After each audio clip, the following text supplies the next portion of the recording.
DJ Speedsta came under fire a few weeks ago after making dismissive comments about Amapiano. I think people are tired of piano. Yeah. And I say this with the utmost respect to what they're doing and they're moving. But I think people are just tired of piano. And that's why I think a Kunye as well. Wow, they're facts. like, fuck, let's go. The UR as let's well. Go to UR. Let's go to Kunye. Let's go to Strictly Soul. Let's go to Hip Hop Flow. People are like, you know what? Let's actually go to places where we know exactly what to Come on, hear. now. Because everywhere else you go, you hear piano. So what's kind of happened is like, okay, now it's like, okay, guys, give us a chance. We're sorry. you know, the game is still mad at us. True. They're like, nah. Cause you broke it, yo. Yeah, 2014, yes. They're like, no. You guys didn't let us in when you were hot. You guys are not coming back in. Yeah. This is a bold statement, considering Amapiano still has South Africa firmly in a chokehold, raking up millions of streams, breaking new artists, and dominating the clubs and the streets. The backlash was swift, especially on X, where users didn't hold back. Many were quick to point out the irony. A hip-hop DJ criticizing the dominant genre while his own sets are packed with decade-old tracks. DJ Speedsta is playing music that was hot when people still wore Keep shirts. No one complained when they used to play as Mayo every day on MTV, Channel O, and Trace. And DJ Harvey would go on to say, I wonder what DJ Speedsta is up to right now, to which a user would reply, busy curating the hottest playlist 2012 has ever seen. Personally, I don't agree with DJ Speedsta. People aren't tired of Amapiano. If anything, it lasted way longer than many of us expected. When it first popped, I thought it might just be a 2 to 3 year wave, but it's only gotten bigger, more global, and more diverse thanks to people like Uncle Waffles, Major League DJs, and to some extent Tyler. Most importantly, Amapiano feels like something we own. It's proudly South African, and you can hear that in the music.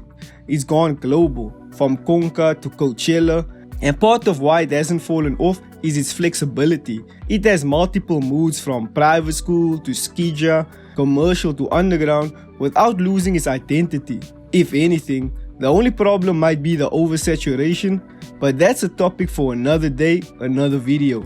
After Speedsta's statements, the conversation quickly turned to hip-hop DJs in South Africa as a whole. Instead of innovating or pushing new local sounds, Speedsta, like many of his peers, has been accused of relying too heavily on nostalgia.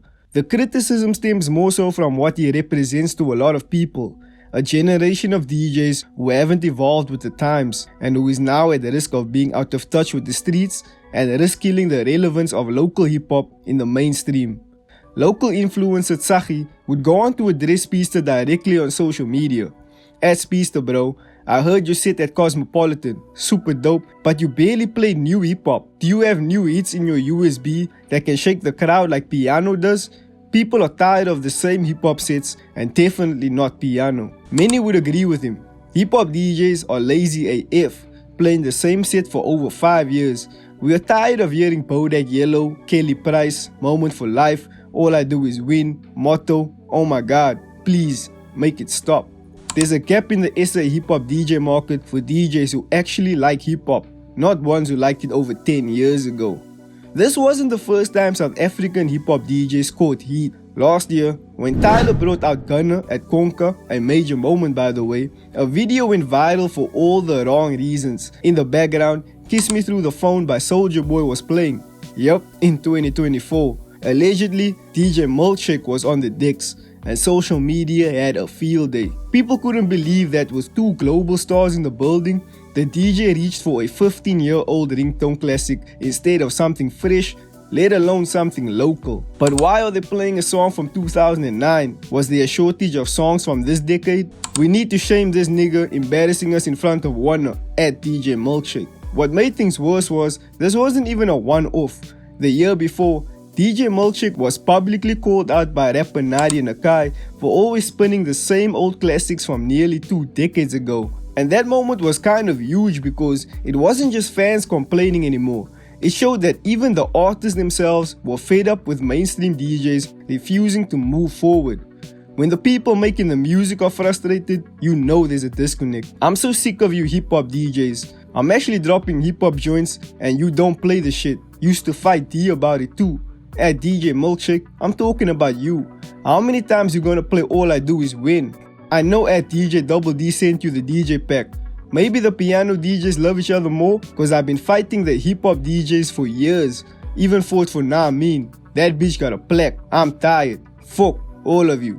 Do better. I actually could be doing the pouncing cat. The online perspective seems to be that DJs have real influence in shaping what people hear and how the culture grows.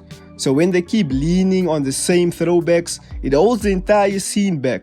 Not only are they being lazy, but they risk harming the genre's future, right? Well, not quite. You see, here's the thing. This topic is close to my heart and I've been following this conversation for a while now because I myself am kind of a DJ. I play at clubs around Cape Town whenever I got the chance. Now, I am not a DJ Speedsta or anyone major with any industry relevance or clout at all, but at the end of the day, I'm a fan of South African hip-hop, always have been. That said, a lot of the discourse online feels a bit disconnected from reality. People talk like SA hip-hop is still in its prime, but that's just not what I'm seeing on the ground. I mentioned this in a previous video. After 2019, the genre kind of slipped back into niche territory. The broader audience isn't tuned in like they used to be. Most people just aren't following the scene as closely as you and me. I've been to more than enough gigs to see the pattern myself. Crowds just aren't moving to newer SA hip-hop. Even our biggest artists still have to fall back on the older material to really shake the room. And that's not a knock on them, it's just the current reality. You'll maybe get a few exceptions like KO and even recently Casper in Your Vest where they might drop something fresh that kind of lands, but most new releases just aren't hitting the same. And this is coming from someone who genuinely supports the scene. I want SA hip-hop to thrive, but let's be honest. Outside of a handful of tracks like Shosh Plata, Never Ride or Check, the genre hasn't been able to keep up with what Amapiano, Deep House or even Afro Tech are doing right now. Those genres have the dance floors in a chokehold. Meanwhile, new hip-hop is struggling to find that same spark with today's audiences. What's even more frustrating is watching DJs who actually do try to push new local hip-hop get negative visceral reactions from the crowd. I've seen it happen. They'll drop a fresh joint from a local artist and the energy in the room just deflates. You can feel the hesitation. And then when the DJ spins classics like Ngut, Dokshe Beleza or switches to American trap and suddenly the crowd's back in it. So I don't blame DJs for playing it safe because a lot of hip-hop music depends on crowd interactions and the crowd knowing the songs. One thing we have to be real about is that South Africans naturally gravitate towards dance music. It's in our DNA. Whether it's Amapiano, house, Afro Tech or Gom, we love music that you can move to without thinking too much. It's physical, it hits you in the body first. Hip-hop on the other hand leans more on lyricism, mood, and sometimes even context. That makes it easier to drop an exclusive unreleased Maforiza record and get a positive reaction from the crowd compared to dropping an exclusive unreleased Katana record. More often than not, a hip-hop record requires it to go viral before it plays in a club. Until then, DJs go with what gets the quickest reaction. Another thing people forget is that clubs bring in a wide mix of ages. You've got everything from early 20s to people in their 30s, and as a DJ, you've got to play something that speaks to all of them. That's why older tracks still get so much play. They're safe, familiar, and cut across generations. But on that note, I actually agree with DJ Speedsta on one thing. We desperately need more events and spaces that cater specifically to hip-hop audiences. Clubs aren't built for that.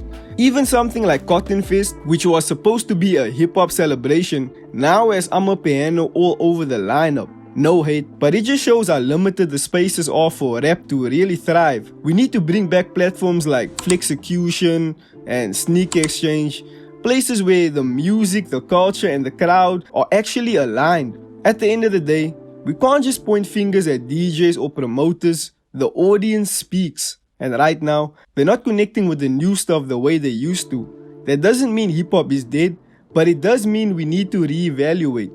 Artists and DJs might have to go back to the drawing board, figure out how to adapt, evolve the sound, or market it better. Otherwise, this cycle is going to repeat for a long time. Thanks for watching this video.